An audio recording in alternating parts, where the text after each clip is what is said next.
And we're live, or so it tells me. There we go. Hey, everybody. Thanks for coming out. I saw that some folks were doing bragging rights for being first. Always a good thing. Good to see that level of enthusiasm. We have a full, fun-packed hour today. So I'm going to do basic stuff as we go by here. 5 Watt World live streams are brought, as you know, in part with the support of Ish Guitars. I'll do a little spot on Ish Guitars in the middle to kind of outline what those guys do, my good friends over there. I need to thank BB Ninja, as always, for moderating for us today. Last time we were here, he was in the Far East working on a record, and he was up at the crack of dawn or before the crack of dawn helping us out modding. And I assume he's back on his home continent now and is ready to help us out today with all manner of questions you folks might throw up there. I do think I have a ringer, so I've got that covered. As I've said before, I don't know all this stuff in the end. That ends up in the videos. I am a reader, researcher, writer, filmmaker. I've been reading guitar magazines since 1974. You can do the math on that. I won't. And I remember a lot of stuff, but there are vast planes of my ignorance. And when those cases come up, I am smart enough to get a ringer. And that's what I've done today. I've been working on a Helix and Stomp preset pack on John Mayer tones and having a really good time with that. You can see the other side. There we go. Yeah. The Fender 61 reissue that I have, which kind of sent me in this Stratocaster direction. The script I'm working on right now is the long overdue script on the David Gilmour Black Strat, and that video should come out late next week. So that's what we're working on. But on these John Mayer tones, if you do any research on this, as I have, you will find your way to our guest today. Justin Jeske, his YouTube channel focuses on the gear and tones of John Mayer and John Frusciante. He dives deep into both subjects, and I've really enjoyed getting to know him this week as we kind of put this together. Before I bring him in, I want to remind everybody, if you have a question for Justin and I, go ahead and put at 5 Watt World in front of it. I'm sure Bebe will try to help us see it. If you don't do that, I'll assume you're talking among yourselves, which is good, all to the good, because this is 5 Watt World after all. It's not Keith Watt World. I don't assume all the questions are for me. I hope to God they're not all questions for me or Justin. So, or Bebe. We'll do our best. We'll do our best. So let me get Justin in here. I will bring him on to stream. There we go. Hey, Keith, how are you? Hey, welcome aboard. We were on here yesterday. We got everything sorted out, I think. Just before we went live, he adjusted his guitars in the background. So I think we have the appropriate guitars behind Justin today. I really appreciate it. There we go. Yeah, lots of good stuff there. I didn't tell you this today, but I wanted to do an overview before we go into each era. We're going to try to go through each era of John's amps and pedals. But I wanted to share with them a conversation you and I had yesterday, which is basically the overview of amp tones is something that people don't really talk about much, which is really John Mayer is chasing to a great extent SRV, Stevie Ray Vaughan. And though their playing style is quite different, there was a great quote. He said something to the effect of that if it wasn't, what was that? I believe John said on SRV's passing, a post he made a couple years ago, if it wasn't for Stevie, you would have never heard of me. So I owe his whole career essentially to Stevie Ray Vaughan. And, when John was young, a little green pedal, a Fender amp and a Strat, like a Stevie Ray Vaughan signature was one of his first guitars. The whole kind of thing started off with trying to, be well, and then when you look, especially in the early amps, these are basically his best financial abilities. He was trying to replicate early Stevie Ray Vaughan rigs, a super with something running 12s or a super with something. He didn't run anything with a 15. He didn't have like an early vibro, reverb, right? He didn't run, Mayer never did that, but it was pretty common to have some amp running 10s and some amp running 12s early on, which is an interesting and an early Stevie Ray Vaughan thing too, before Cesar Diaz got him to run 15s. Yeah. Yeah, and then with the whole vintage vibro verb with the Trill, which we'll get into, and everything that happened, it's all the little nods to Stevie over the years are really cool. Exactly. Cool. All right. So, and really the thing I want to remind people of that we talked about yesterday is that really Dumbles in many forms, but especially in the steel string singer, it's a really, really big clean Fender tasting amp. Where the overdrive specials have more mids, frankly, it's still. I actually built an overdrive special at one time, and the way the tone circuit sits, you actually have less adjustability to the tone. There's not as much swing as there is in a regular Fender amp, but at the same time, these are all really flavors of Fender. So that's just something to keep in mind. And we can talk about specific models, but it's probably accurate just to say off the top that he's dealing with a clean platform all the time, getting as much headroom as he can. And then the thing that you said that I'll just also say as an overview, because this was a surprise to me, I wrongly had assumed over the years that the Katana was maybe an always on, that he was pushing the front of these big clean amps with, a solid state pedal of some kind. And you said that's not the case. It's one of the kind of the biggest misconceptions of his sound is that, for example, either the Octopus or the Katana will be always on. And in reality, it's not. It's just these amps are just loud, big, clean machines that are just going. And he'll add in the Katana just, for example, for something like Vultures or even the solo section for Love is a Verb, those little licks he does. But in reality, most of his kind of clean tone is just those big amps. And he runs, multiple amps a night all at once, always on. No amps, nothing like that. Yeah. Right. So you have like 3 amps running at once, all very loud, clean. So that's kind of, the foundation for his main sound. Right. And the other thing I'd say about the Dumbles, I don't know the True Rock versions, or the Steel String Singer. I don't have no direct experience with those amps. But like an ODR is designed to break up in the preamp section. So if you hit the front of that with something, it's going to get fat in the way a deluxe reverb will get fat if you hit it with like an exotic EP booster or something. So it's at this whole other level of volume and stage. But in a lot of ways, it's something that we all have had able to get a taste of at home. But the interesting thing to me was I assumed with all those different flavors of OD that he was stacking, and you're like, nah, usually it's pick a flavor, and that's the thing that's going on for the tune. Yeah, and it's kind of over the years, you can hear when you listen to live performances how, like you said, like the ODR, for example, in certain trail performances, these little amps do add a bit of flavor. It's all kind of the same sound overall. Right. You can kind of pick apart different performances or eras and be like, okay, well, when the ODS or the ODR were in his gear unit, you could hear different sounds that they were providing versus then, kind of more now when he's got the Bandmaster, his JM2 Rock, and then the Steel String Singer. You can kind of hear the differences those amps also add to his clean tone, which does vary a little bit over the years. And then you see him go all the way with and we're jumping all around, but it really is me trying to give everybody a sketch of the amp tones that we're dealing with. You see him go all the way now with Dead & Company, where he's been out on tour with like 2 or 3 deluxe reverbs. Yeah.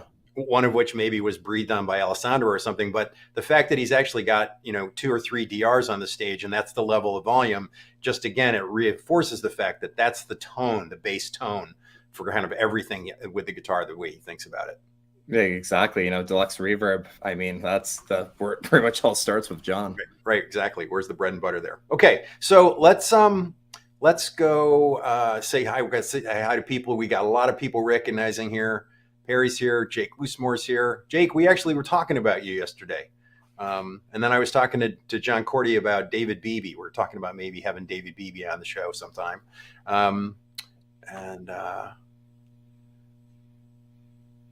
BB says to Davey Boy that JM is not paid anything by PRS. How do you know that, BB? Because typically a guitar deal is at least 5%. I think maybe he means there's a quote from, I think, Paul, where he said something along the lines of, they don't pay their artists to use their gear. So with the JMod, for example, John wasn't getting paid to use it or something like that. I think's kind of that's where he's going with that. That's good. He's not forced to play the products on stage. Yep. Cool. All right. Jake's got a question already there. He's saying, can we talk at some point about the unidentified Mesa Boogie that he's used, though? Okay, we'll come back. All right, so let's get on with this. I've got actually notes that I have for my preset building that I'm working on that I've actually shared and have been added to by Justin. But I'm actually going to kind of let you run us through, and I'll do my best to keep us on track time-wise. So let's go all the way back to the beginning. Let's talk about what we do, the little we do know about Room for Squares Any Given Thursday, that era. So what kind of amps are we dealing with, and what small little pedal board are we dealing with? Perfect. Yeah.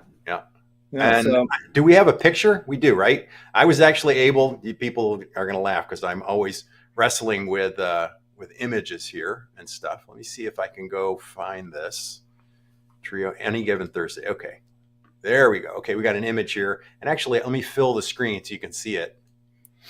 shout out That to doesn't John really Mayer help much. here, There we go. Alejandro, one of my Yeah, good buddies.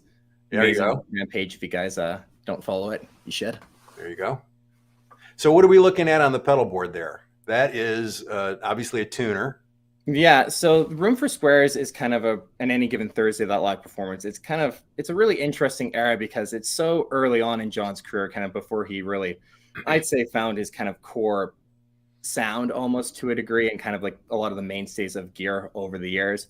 I mean, he's got a TS9DX, which is kind of his very first, green tube screamer pedal that he would use, and he used that during that era. Then he also was known to mess around with the full tone, full drive 2, the MOSFET version. Mm-hmm. But on this pedal board here, we have what we are pretty sure is a Menatone Miss Foxy Brown.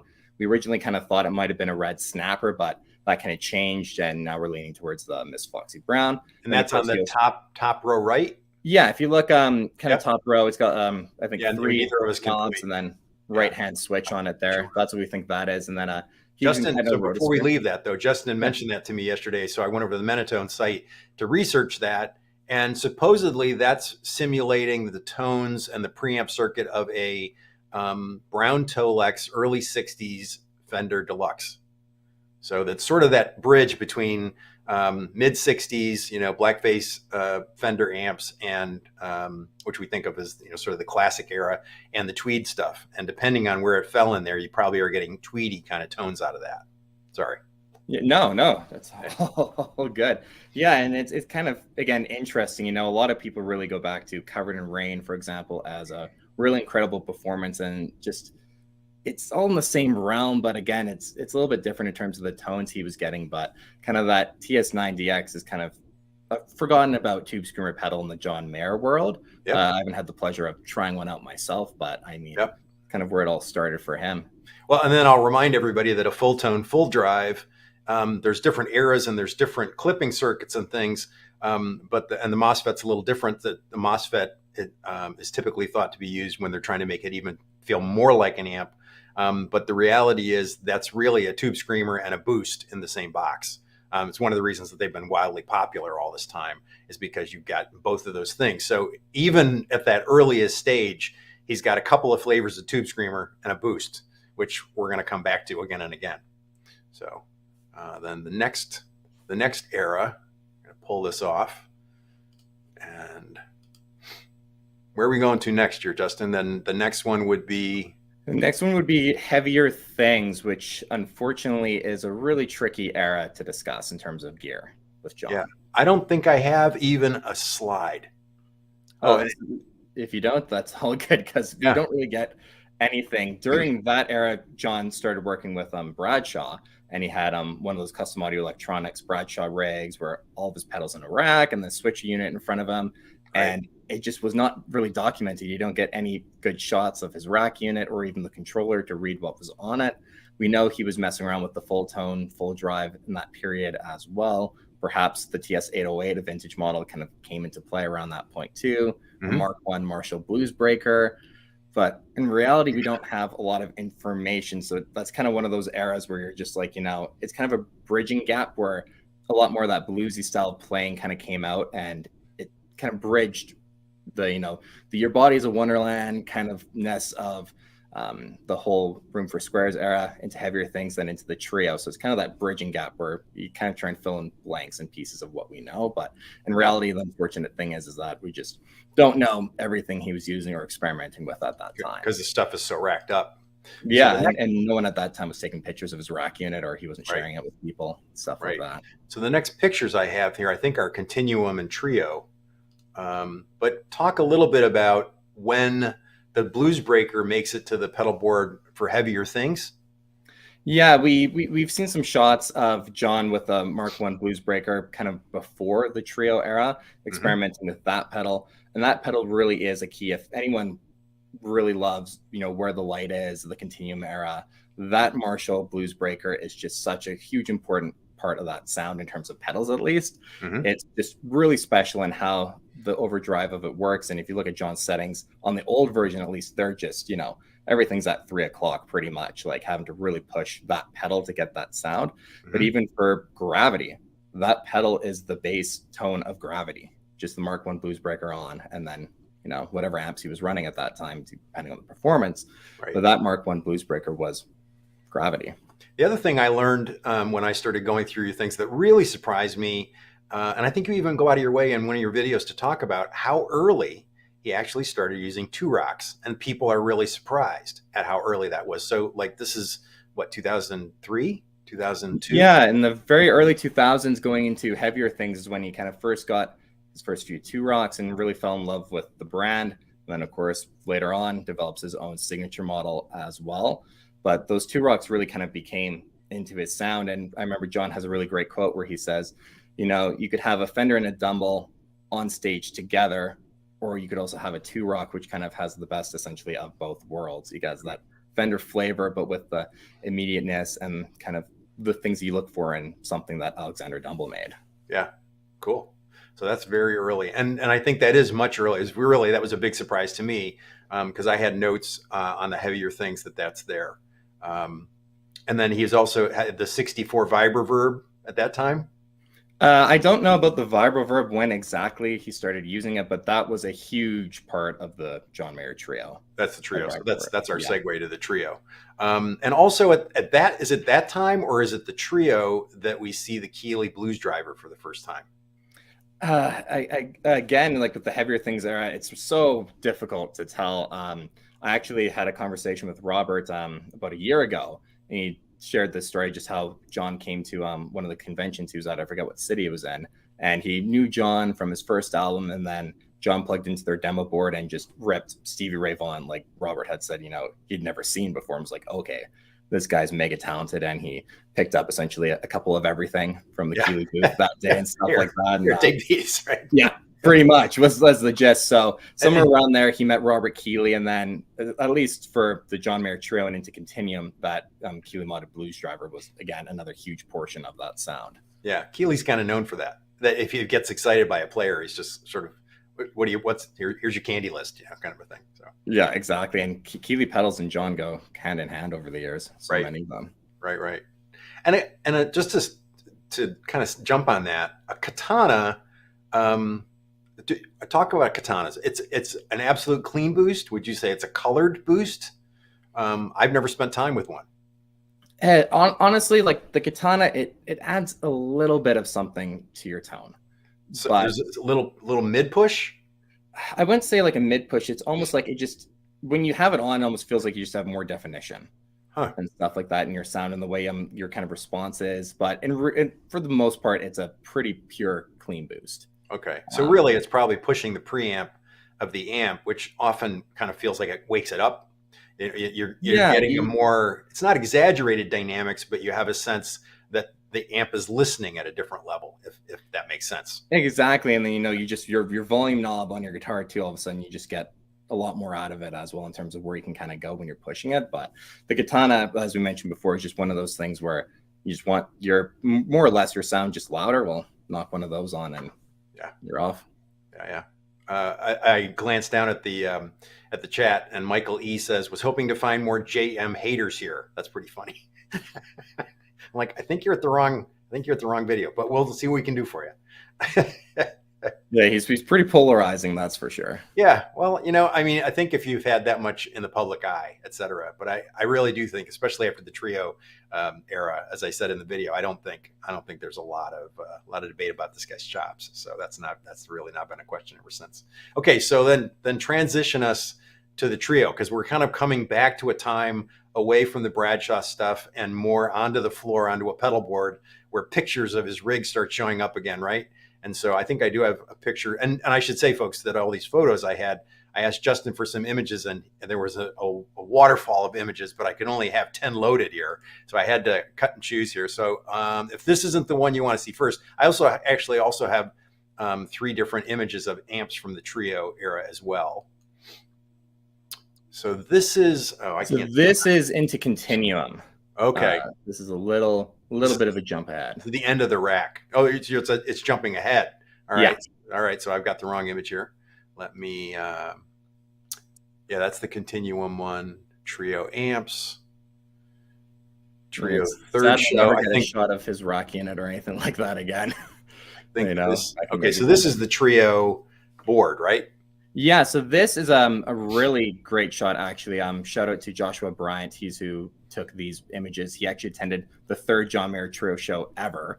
And so this is a really interesting look at his pedal board early on in the trio. It's not quite the whole what the standard trio pedal board essentially you'd be used to.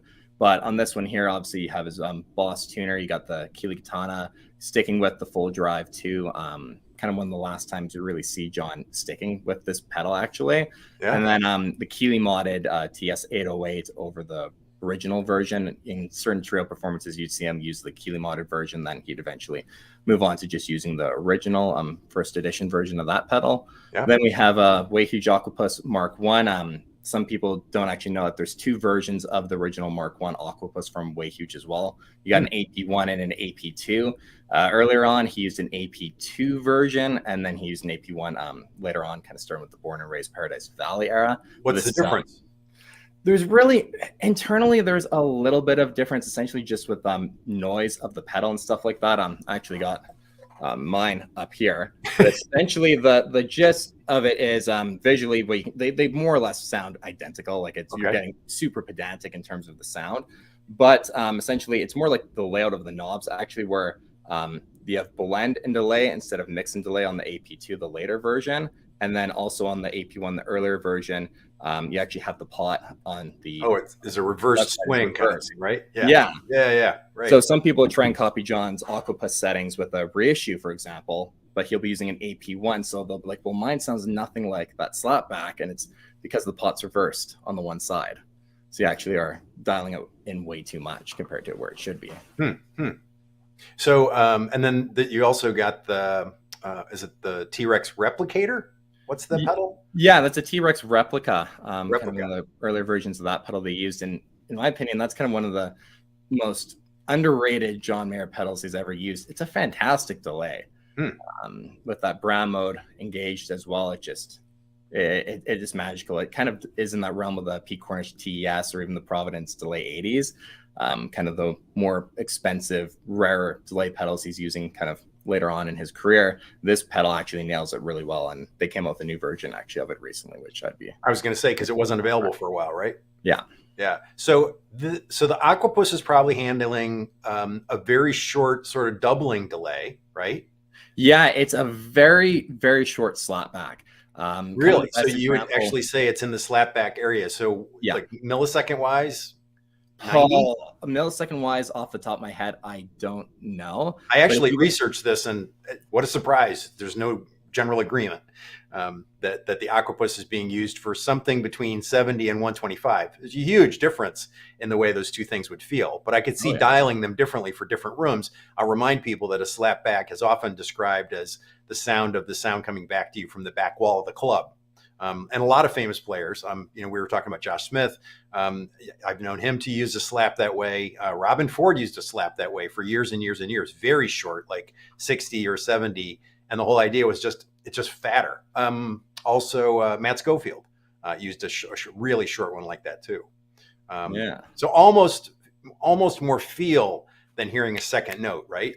Yeah, there's some performances you can hear the Aquapus kind of doing its thing on the Try album with the trio. If you listen to the solo of Out of My Mind, you can hear it. If you listen to Vultures as well, that's kind of the quintessential Aquapus song. Again, this is another one where a lot of people kind of out there think that the Aquapus is always on to thicken up his tone.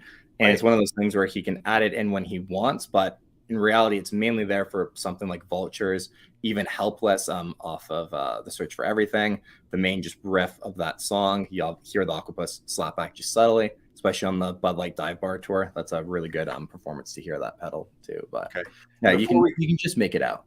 Before we go to the long delay, somebody asked if you could outline, and if you know, what he used as far as his tone for Bodies in Wonderland. I believe that first record was written just with that Dave Matthews signature. Is that Martin? I don't know. I don't dig too much into that far back. That's that's Yeah. a stretch. Yeah. And that then- and that and those 2 semesters of Berkeley hands of his, right? So then talk about the long delay, because is this another situation where he's not adding the delay on top of a slap, which a lot of guys do? In fact, he's turning it on to get on ballads. Where give me some examples of where we'd probably have heard that in this era. So in the trio, the T-Rex in reality was really only used for one song, more or less. Well, I guess technically you have 2. Vultures, again, that is actually an example of him stacking the slap with the longer delay, and you actually have both of those going to really create just if you listen to Vultures, you get just how he's playing nothing too complex, but you get a lot of depth and space created with the delay usage. And then as well, Something's Missing, when he would perform that from heavier things during the trio era, that would also be used for Something's Missing as well. But cool, 2 songs that, Something's Missing might not even have been on the set list that night. But yep. Lamacqua is asking, would this live stream be left online? Yeah, all the live streams are available in a live stream list. We'll be here later on, and I'm sure this actually will get a lot of views over time. That I was able to get Justin on the show is a real treat. All right, so where are we? This is a trio board, and then what do we think we have after this for slides? Well, let's talk about trio amps. I've actually got 3 different trio amp slides here. Let me see if I can pull those up. So here's one. Yeah, so these are again from Joshua. Took these from that very first trio show ever. So that's kind of one of his original 2 rocks. You see there, custom reverb signature. Using that, and the trio era was all kind of comprised of that quintessential John kind of combination of usually a Fender amp, a 2 rock, and then a Dumble.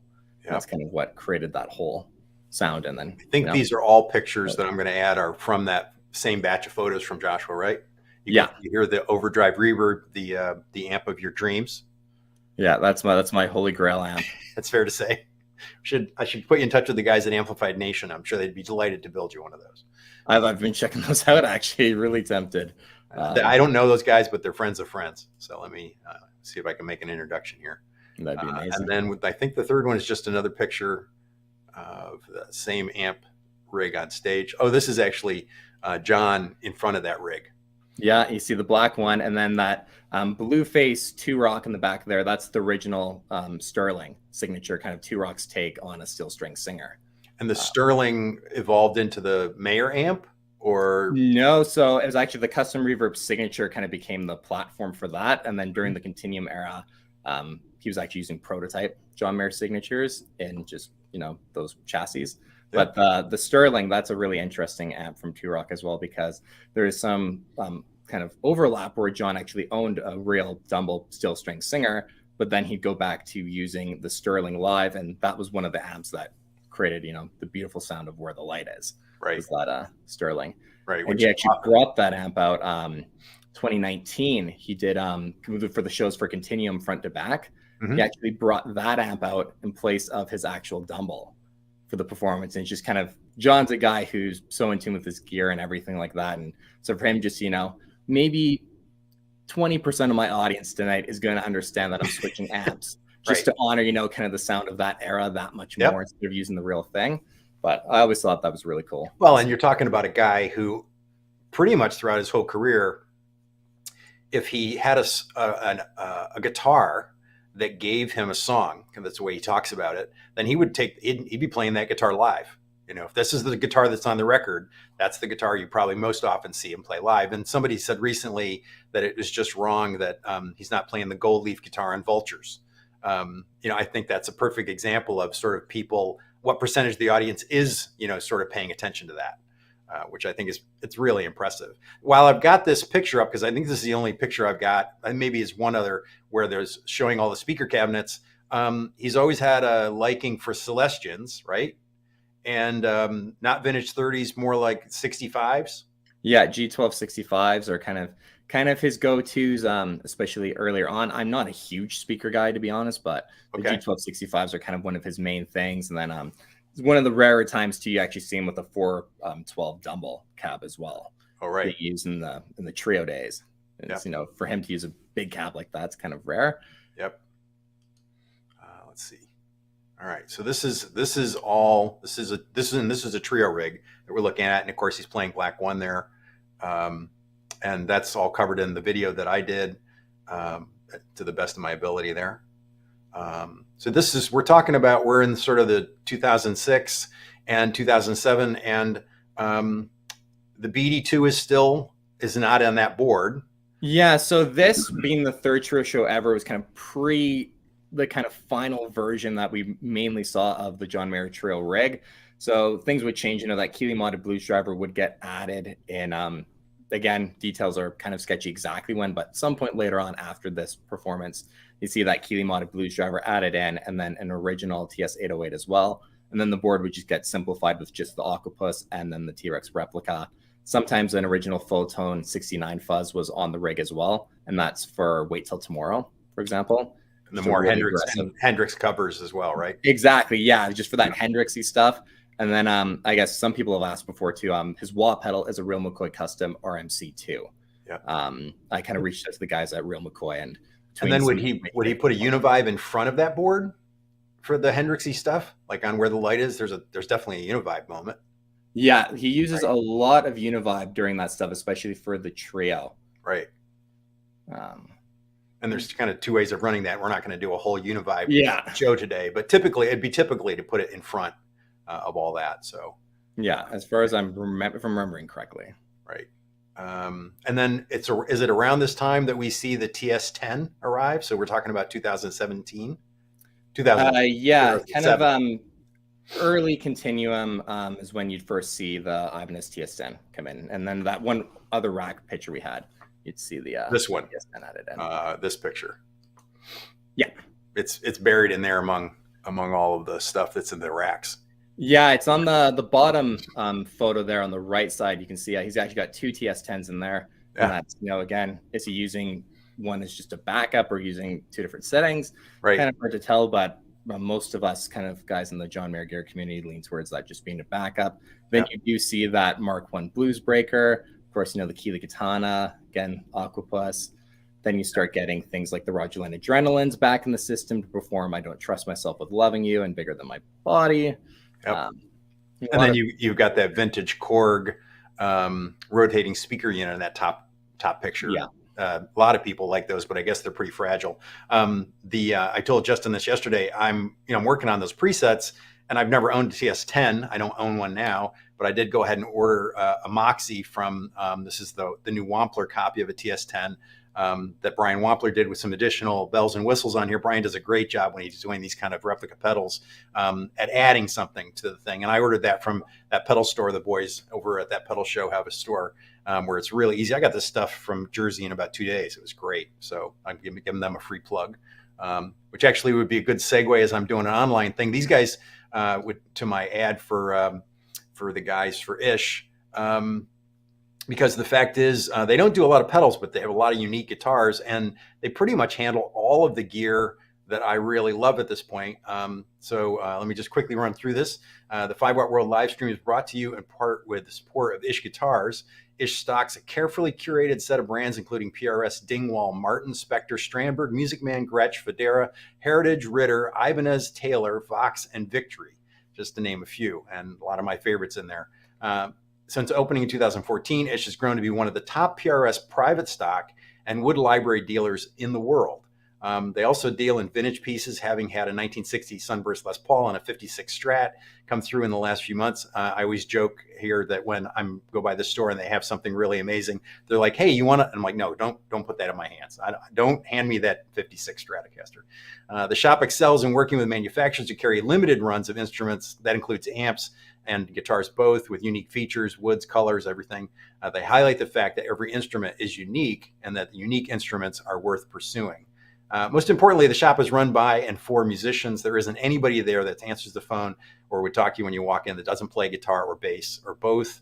It isn't an exaggeration to say that I moved to the Syracuse area in part to be part of working with the guys at Ish. I like everybody on the staff. It's an extraordinary team. Their phone number and the links to their websites are in the description. I'd like to thank Ish for supporting the live streams here on 5 Watt World. That's the big spot. So, all right. So where are we? We are at 2017. So we're 2007. We added the TS10. Rene Martinez. When did he come to work with John? Because kind of like Stevie Ray with Cesar Diaz, there was an impact of having somebody at that level working with him on his rig, I'm sure. Yeah, I think for John, having Renee as his guitar tech was really, really cool. And there's a story of Renee actually introducing John to the TS10 and giving him one of Stevie's old TS10s. Right. And, that's kind of I'm sure for John was a huge full circle moment, his guitar idol being Stevie. Now Stevie's guitar tech is his guitar tech giving him one of his pedals. Yeah, John owns some amps and stuff of Stevie's now and stuff like that. But. Well, and it's important for people to realize that, there is that continuum that, Rene Martinez had tech for Stevie. It's interesting, in my Tube Screamer history video, when I was doing that research, I talked to a lot of people that had been there back in the day, and people make such a big deal out of which Tube Screamer people used at which times, when in fact, it's kind of like Hendrix with Stratocasters. Fender was just giving him new Stratocasters and he'd take them and play them on stage. Stevie was just buying the next Tube Screamer and trying it out on stage. He would take it, plug it in, take it out, and run a show with it. And so he was just kind of walking along with, as the models came out. So whether it was an 808 and then a 9, it's not like he was all hinky vintage like we all seem to be, it seems. And I think too, the whole Tube Screamer debate's kind of like, in reality, a TS9 will get you there. A TS808 will get you there. You don't need to shell out the crazy prices for a TS10 nowadays to get a great Tube Screamer sound. Right. I mean, if you want to have the original thing, then, by all means, go ahead and do that. I mean, that's what I did. But I was going to say, but you have one.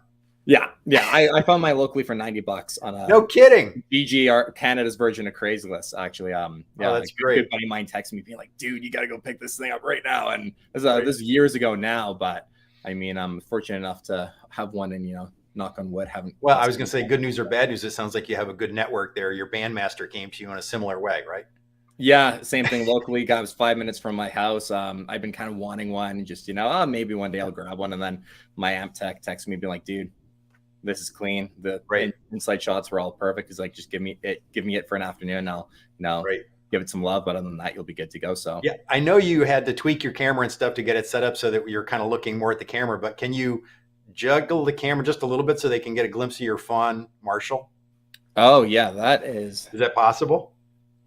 So I love this. I'm talking to Justin and I admit it. I'm enough of a gearhead to be completely distracted by, I'm like, there's a Marshall there that's clearly custom color in a color I've never seen one before. And so I said to Justin, "So what is that?" And you said, which is such a great story.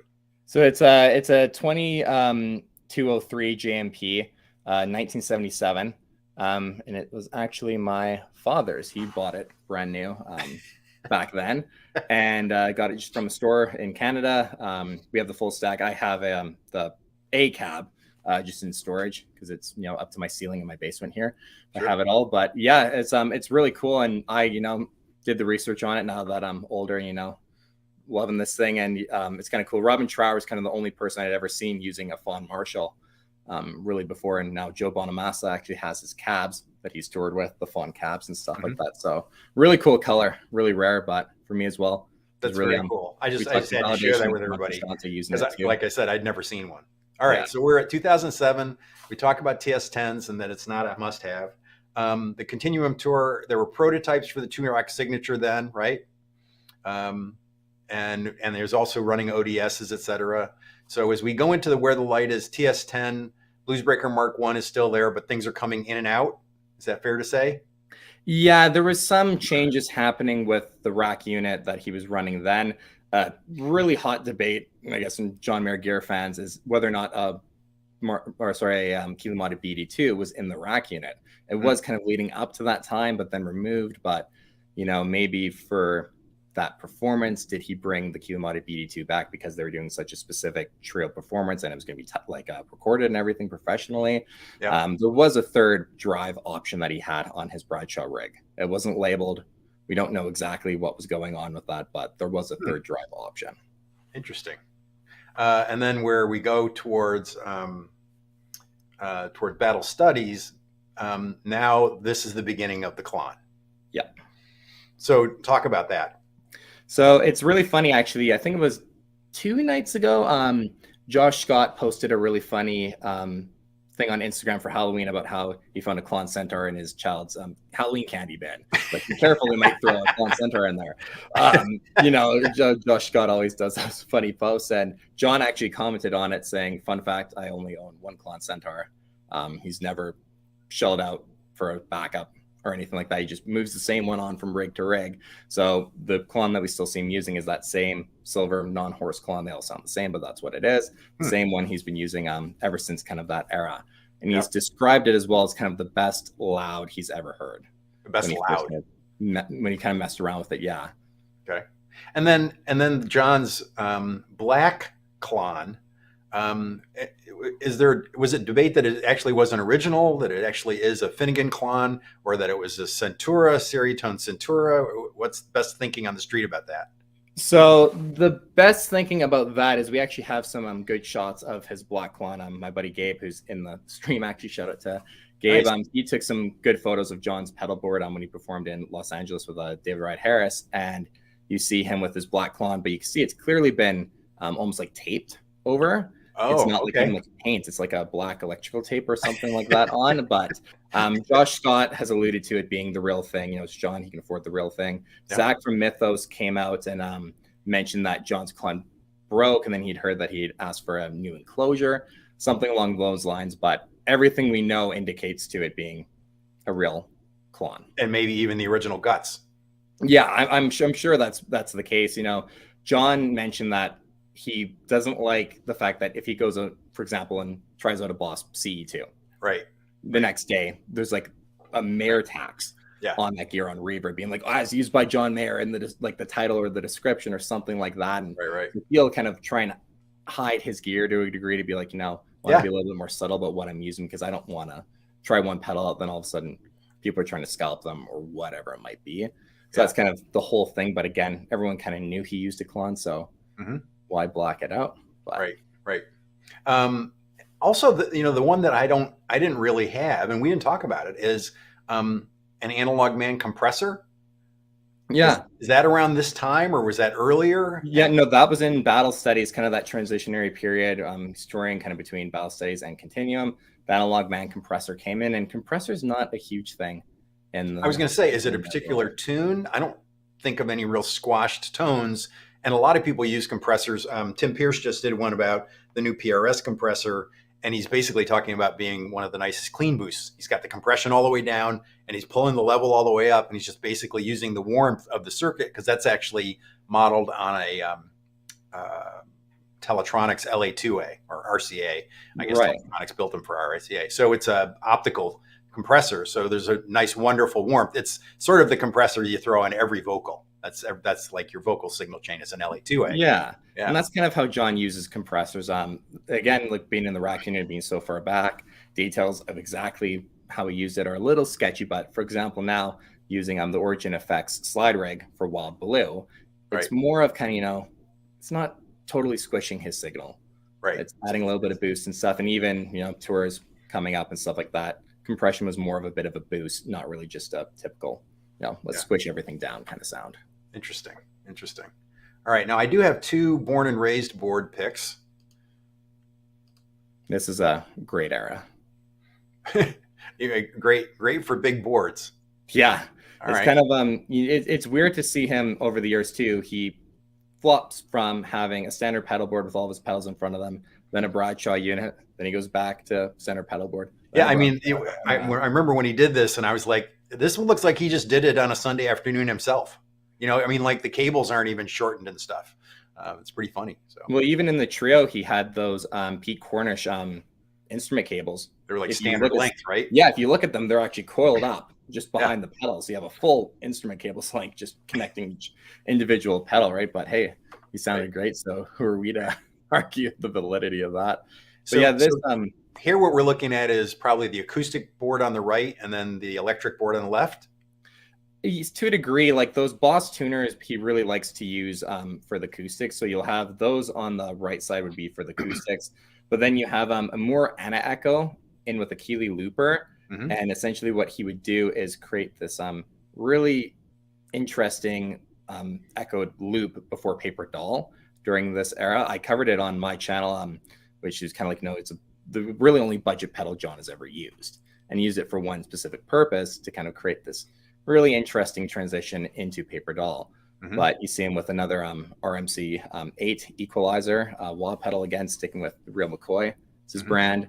Then you get another full tone fuzz pedal, this time the Octafuzz, which is used again for some Hendrix covers, like All Along the Watchtower. We perform use of that. Then you see 2 katanas. And this is kind of as well where the debate is, okay, is one always on, or what's the deal? Why does he need 2 of them? And in reality, certain guitars of his are lower output than others. So you need one just to level and bring it like kind of his line level up to even. Sure. So for certain guitars, he just need the katana just to boost them up to kind of make everything even. And then on top of that, if he needs a clean boost, well, then he's got to have a separate one to be able to then, bump them up even more. Yeah. And then the other thing that you see here is we don't have the rack for the roto sound. He's got a Strymon Lex for his rotary speaker sound. And actually one of the things that, the time is going by, but talk about reverb. He's got a Strymon Flint, which is a tremolo reverb pedal on here. Is it tremolo? Is he using the reverb here? He actually does use the reverb a little bit. He's actually been quoted saying that it's the best kind of reverb pedal he's ever heard in terms of the Strymon Flint, but mainly that's for gravity. Okay. Use that harmonic trem, and then it's just very subtle. Yep. But that's for gravity, and that's mainly why the Flint is kind of such an iconic pedal for any John Mayer fan. Gravity is one of his biggest songs. That's what you need. And this era too is where he dropped the Rogerland Adrenaline for I Don't Trust Myself and replaced it with the Qtron going forward. Okay. And then the Klon is there. We've talked about that. And then the top right is a Cornish what? Tape Echo Simulator, TES. Okay. That is probably the #1 holy grail pedal for any Mayer fan. It's it's a beast. It's crazy. Starts off in life as a Boss delay. I forgot off the top of my head which exact one, but you send it to be Cornish. Then he modifies it, but they kind of deal with these pedals, at least now, is that you can't even get one from Pete right now. Right. The wait list is like 5 years, but he's had it closed. Or else I would have been on the wait list probably 5 years ago by now, right? But so this is where Perry is asking where I was going to go with the reverb, where does Mayer start using the Bricasti reverb, which anybody who's a film music nerd is going to know that Bricasti is sort of the $5,000 stereo hall reverb that they put on orchestras all the time in a mix. So when does the Bricasti fancy reverb come into play in his rig? The Bricasti comes into play, I believe it's the Born and Raised era. So it's around this time. Around this time, he starts using it, if I'm remembering correctly. This is all just stuff off the top of my head, by the way. Sure. Yeah. I believe it's this era. I know he used them into the Search for Everything tour as well, and those would actually be in the loops of his 2 Rock John Mayer signatures. That's what you'd get. All right. This is the Born and Raised tour appearance on Live at Letterman. This is the other shot we have where some amps are showing in the background. And do you know what's there, Justin? In terms of the amplifiers? Yeah. What's in there? It's a steel string singer in the middle and 2 rocks on the sides? Yeah, 2 John Mayer signature 2 rocks. And this is also kind of, you're getting into the time frame where just in the Battle Stays era, he switches from 2 rock cabs to Alessandro cabs. Okay. All right. So that's our 2 pictures, Born and Raised. And then Paradise Valley, the rig doesn't really change that much? Yeah, it's kind of all the same era, more or less. He kind of can... Another steel string singer. He gets a different one, but it's another steel string singer, right? Yeah. Search for Everything is Klon and TS10. The Way Huge Camel Toe, which actually is an overdrive on one side and I think it's a Fox Fuzz on the other side circuit. Yeah, it's essentially a Red Llama. Oh, a Red Llama. Yep. On the other side, which is modeled after one of those old fuzz pedals. Exactly. I don't know exactly which one, but that era, the Search for Everything, he was just experimenting with an extra dry pedal. Yeah, like the JHS Charlie Brown was used. Just swapping things in and out. The Camel Toes kind of was one of the mainstays, but again, I don't think he really used it, to be honest, that much. Yep. And then the Dumbleloid was in there. At some point, he actually had a Zen drive on his board too. Didn't he, for a short time? Yeah, he experimented with the Zen Drive 1 kind of in the 2008 timeline, kind of way back. continuing Okay. into battle studies. But then you saw Zen Drive 2 actually used for the first leg of the 2019 World Tour. Okay. And those original Zen Drives are just phenomenal sounding. Yeah, I actually had a first gen Zen Drive, and I actually at one time owned a Zen Drive 2, but because of the tube, I found those to be so noisy. They picked up anything dirty in your power was just amplified wildly. But actually, Eric Johnson's been using a Zen Drive 2 as well lately. So, all right, so let's see here. Actually, now we're at 2015. We got 10 minutes left, and we're at Dead and Company. And search for everything that period of time. This is where the Mesa Boogie Flux Drive is around this time.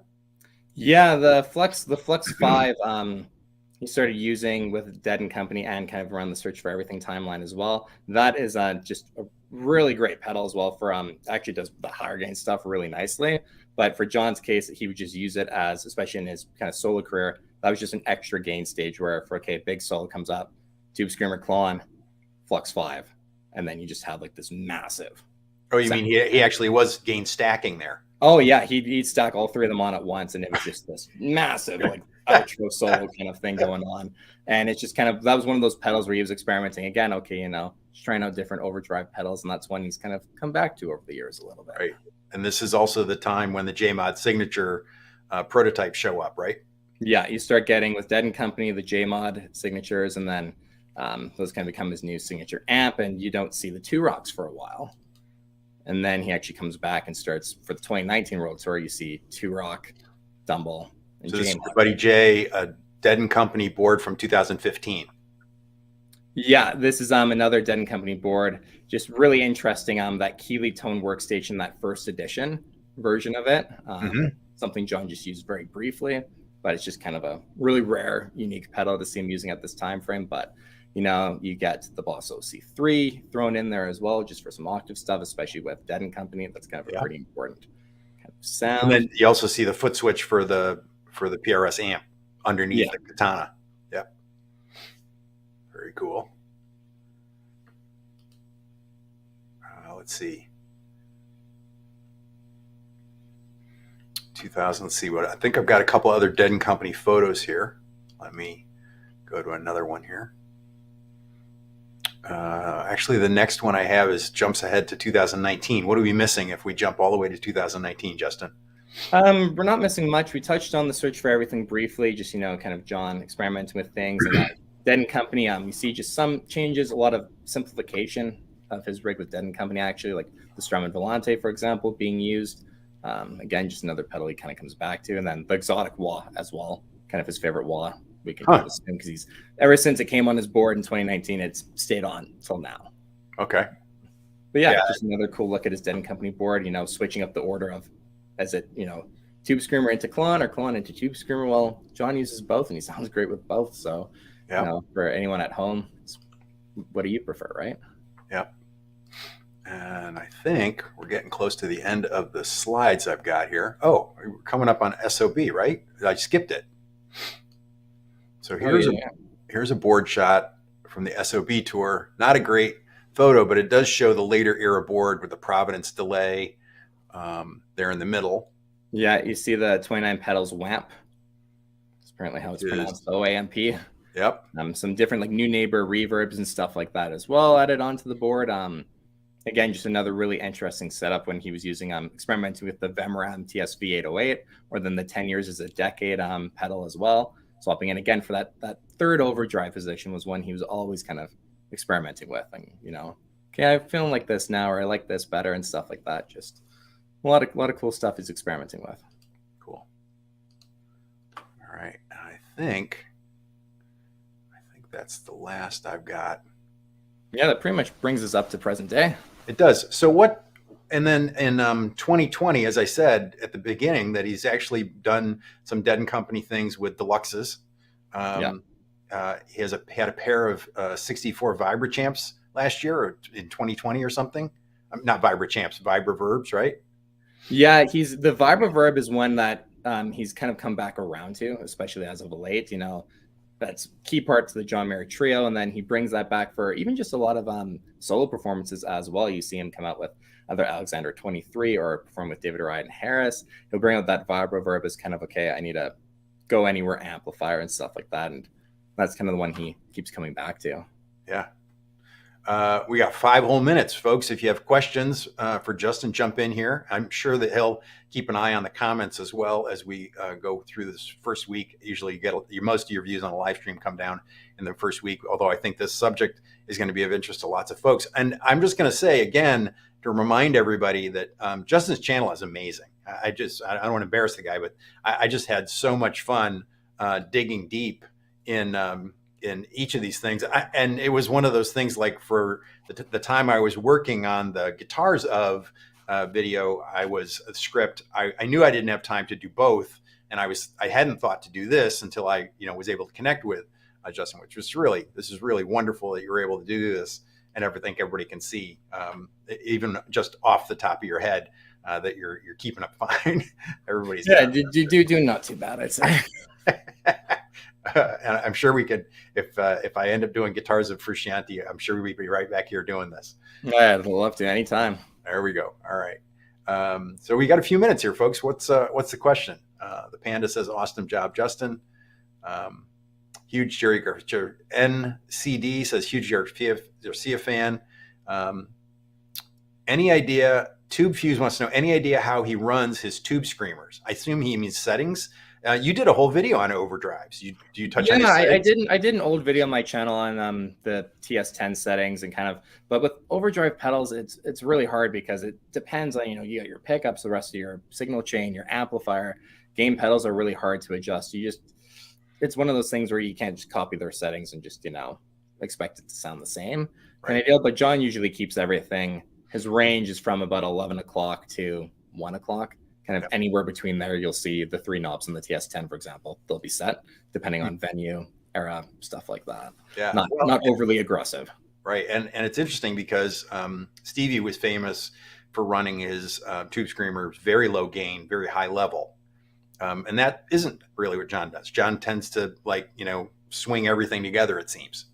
Yeah, it kind of works as one big cohesive component, like especially between the Klon and the TS10. That's just such a huge portion of his sound, and those two pedals got to work together in order to create that kind of main lead sound you get from him. Yeah, and I spent a lot of time playing a Mythos Mjolnir around the time I made my Klon history video. And one of the things that Josh Scott pointed out around the same time, it seemed like there was a lot of Klon stuff in the media at the time. And one of the things he was pointing out is that until you get the gain on a Klon up to about 60%, the diodes aren't even in the circuit. That in fact, it's just the clean boost. Your diodes aren't there. And it was interesting because I actually had found that the place I liked playing it at sort of bedroom, studio volumes was sort of both of those things right at about 60%, just dancing on the edge, because like we were saying about a clean boost, giving you a sense that your volume knob is more responsive. I don't know, maybe more responsible volume. Yeah. A guy with a full Marshall stack shouldn't talk about that. So, so that it's getting more responsive. I think Klons do that too. And I think that's a really common way to use a Klon. Yeah, and the same thing. There's been a couple times John's kind of gained the Klon up a little bit, and it's just a glorious sound. Yeah. Because for me too, on those kind of pedals, I personally prefer them with the gain up actually. But I do too. Yeah, John's using it just as kind of more or less a really expensive boost. Yeah. Well, and I was talking to Macrolene because the other pedal I grabbed when I ordered the Moxie was I ordered a Tumnus. Especially for single coils, the only criticism I've ever heard of the little Tumnus is that it's a little fat. That's all to the good on a single coil guitar. And actually, he was saying that he's impressed by the quality of the buffer in this. And the buffer is a big part because it's always in the circle, always in your signal path, even when the pedal's off. That's a great thing to have on the board, but the quality of the buffer in the original Klon was a big deal. So. Patrick Carroll says, I think we've got time for one more question. Could you talk about how John uses monitors on stage in conjunction with his amps for his wet, dry, wet setup? Boy, that sounds like another whole hour. Yeah, the one thing I can touch on quickly is the whole wet, dry, wet thing. John, for the most part, runs everything in front of his amps. All 3 amplifiers get the exact same signal. depending on the era, those Bricassi reverbs, for example, those would have been the only thing into the JM2 rocks that you're kind of doing a wet, dry, wet thing, where those 2 amps are getting the reverbs, but then the amp in the middle, the Dumble usually isn't. But other than that, all pedals in front of all 3 amps, all running at once. Yeah, basically he's treating the 3 amps like one big amp. I think Rene Martin. Exactly. Yeah, all covering different sections of EQ as well and stuff like that. Yeah. Well, it's really the way Bonamassa used his big rig at one time. He'd turn on different pairs of amps to get different types of mid-range character. John's building a single big amp that he really likes. And I think that's wonderful that you see the changes in his rig over the years really is reflecting sort of the way he feels about the rig or the setting that he's playing in. He has a certain idea in his head about how that should sound. And I think it's just a lot more gear than we would have when we sort of tone search. Exactly. Yeah. When you're playing these big stadiums and stuff like that, it's, just a little different. Okay. So again, I want to thank Justin for being here, everybody. Reach out and watch his channel. Check out his stuff. It was a real joy getting to have him here, and I'm sure we'll be in touch. And I want to thank BB Ninja for being here as always. And Perry was in the stream, and a lot of folks that I recognize in the stream. I want to thank finally Ish Guitars for their support, and remember to go ahead and check them out in the description. And until next time, I want to thank everybody for being a part of the 5-watt world, and I'll see you all. As I said, the new Black Strat video is going to be coming out next week, and then we'll be back, I think in 2 weeks when I do the live stream again. I'm going to be back maybe doing amps and pedals of SRV, but I got to line up the right guest for that. Okay. Thanks again. Take care. Bye-bye. Take care, everyone. Thanks for having me, Keith. You're welcome.